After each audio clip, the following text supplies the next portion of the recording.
একটি প্রতিষ্ঠান, একটি ইতিহাস। আমরা লালন সাহেবের নাম শুনলেই কুমার পাল মহোদয়।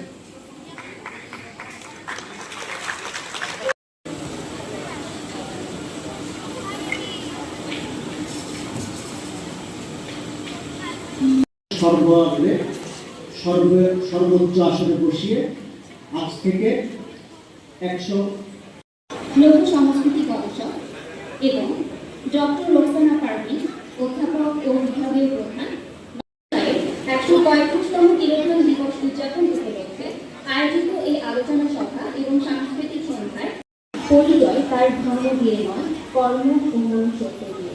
তার গঠন আমাদের সকল সংকীর্ণতা। আছেন অতিরিক্ত জেলা প্রশাসক সার্বিক জনাব সমর কুমার পাল মহোদয় এবং আছেন জনাব তাপস শীল মহোদয়।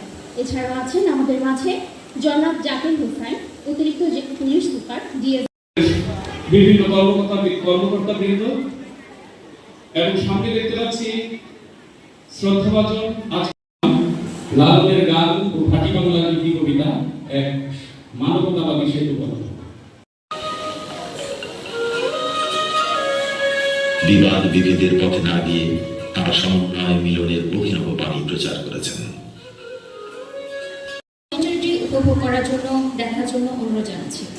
জেলা প্রশাসন সুনামগঞ্জ কর্তৃক আয়োজিত আজকে আলোচনা সভা এবং সাংস্কৃতিক অনুষ্ঠানের সম্মানিত সভাপতি।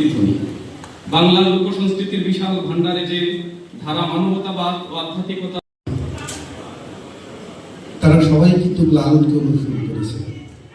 মানে তার বাউল, সাধক, ফকির, এই বাড়ির পাশে আশ্বিনগর, তো এই যে ধারাগুলা